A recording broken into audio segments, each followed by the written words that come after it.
Hi everyone, today on the Hot Topics podcast we'll be addressing an issue prevalent in everyone's lives. Imagine waking up for class at 8 in the morning, struggling to keep your eyes open, and needing caffeine to even make it through just one class before taking a nap. The issue I'm talking about is sleep deprivation. The CDC found that 60% of college students are sleep deprived, which is defined as a condition with inadequate or insufficient sleep sustained over a period of time. It occurs when an individual consistently fails to obtain the amount of sleep that they need. Today on the podcast, I'll be bringing on our guest, Sophia Baranji, a second-year college student at the University of South Carolina. Sophia spends long hours studying and hanging out with friends and is an active member in clubs, causing her to not get a sufficient amount of sleep most nights. And I'm eager to hear her thoughts on this issue. Hi, Sophia. How are you doing today? I'm good, Jess. Thank you for having me on today. Of course. Do I have your permission to record you for my class? Yes, of course. I'm happy to help out. Awesome. I really appreciate it. So I understand you're very involved on campus. Do you find that with all that you do, you're able to get a sufficient amount of sleep? So yeah, I do a lot on campus. I'm involved in Zeta Tau Alpha sorority. I'm also involved in a club called Student Nurse Association, and I do have an on-campus job. So doing my schoolwork on time and doing it well, while also being an active member in those organizations, going to the gym, taking time to eat enough, it all makes it really difficult to get a sufficient amount of sleep every night. I find that most nights I get about 6 hours of sleep. I completely relate, Sophia. Trying to be a well-rounded person makes it very tough to get enough rest sometimes. I'm in a sorority as well, and it's definitely time-consuming. I actually found that recently UCLA Health did a study in 2022 and found that teenagers actually need 8 to 10 hours of sleep each night. I personally rarely ever get that much. Because you are also getting less than that, how do you typically feel during the day? Honestly, when I don't have caffeine, I feel extremely exhausted. I find myself feeling fatigued and lethargic throughout the day. I honestly notice myself yawning very frequently and finding it really hard to keep my eyes open in class. Sometimes I also find that I can be really irritable towards my close friends when I don't even mean to. It makes it hard to control my mood, causing me to feel depressed, even anxious, and honestly more stressed than I was the day before. Wow, I cannot believe how many side effects it has. I too agree with the yawning constantly. I feel bad for my professors sometimes because I'm really interested in their class, yet I cannot help yawning sometimes, even if it's my favorite class of the day. Yes, I totally feel the same way. I heard you mention that you feel this way really only when you don't have caffeine. How often would you say you have caffeine in a typical day? I would say typically I have around 1 to 2 cups of coffee each day. This is because I really don't want to feel tired when I am in class. I feel the need to be productive throughout the day, but I will say sometimes the caffeine does make it really hard for me to fall asleep at a normal time every night. Wow, what a vicious cycle that is. Caffeine affects my body very poorly. It really makes me very jittery, so I can completely relate to not being able to fall asleep when you have it. Usually for me, if after I have it at 4 o'clock, I can't fall asleep at a normal time that night. On the nights when you maybe then do get enough sleep, do you feel a lot better? Yes, honestly, the nights that I do get enough sleep, which is very few and far between, there are so many positive effects that I notice. I notice when I do get enough sleep, especially when I'm home on breaks, that I get sick less often. I just overall feel less stressed. I'm always in a better mood when I have more sleep. I also feel like I can think more clearly and genuinely focus on my schoolwork and even just my job outside of school. And I also notice that I'm just more friendly and I can get along better with other people.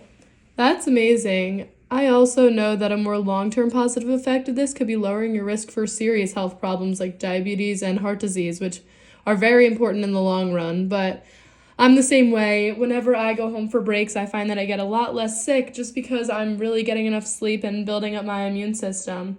I also notice that in semesters when I may not have as much to do and I'm getting enough sleep, I think a lot more clearly and my grades are so much higher.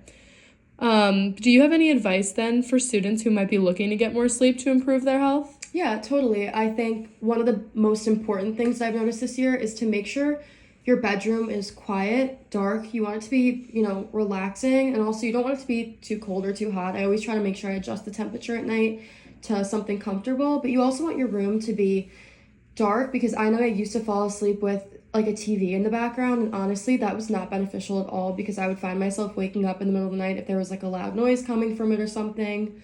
I would also say remove, like, following with that, I would say remove any electronic devices. So even if you have like a phone or a computer, just get it out of sight. You don't want to be on your phone all night. I know we can all kind of fall into a pattern of being on scrolling on TikTok or social media before we go to bed, and that's just a really awful habit to have because it really makes it very hard to fall asleep.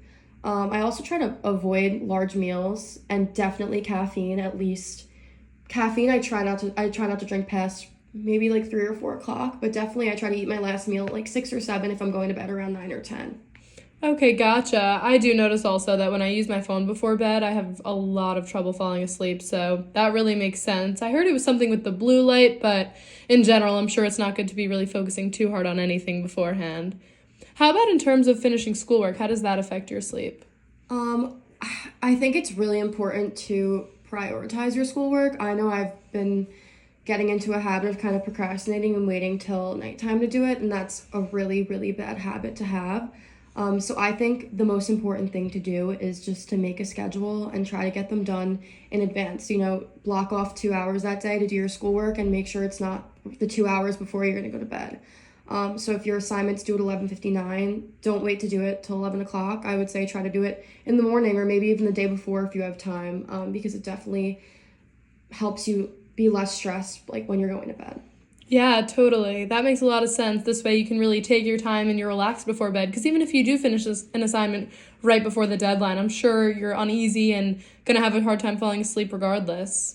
Exactly. My night routine is so important to me now, and every night I like to wind down. I like to have a cup of tea. I like to do my skincare, all of that, so that I can make sure I have a nice, relaxing night. I definitely don't want to have to worry about doing homework or anything. I've never tried that routine before, but I'd also like to dive more into the social aspects of sleep deprivation if you don't mind. Of course, I think it's sort of a rite of passage to pull an all-nighter sometimes, especially when you're in college. Whether you're putting off a group project or if you're hanging out with roommates. I know I totally get caught up with my roommates at night. I don't even realize what time it is, but it seems pretty normalized now.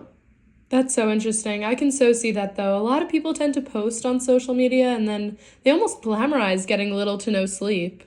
Yeah, and it almost makes me feel silly for being tired when I only get 6 hours because I'm always seeing these videos of people who are pulling an all-nighter and then taking a test the next morning, and I feel so exhausted after even just getting 6 hours of sleep.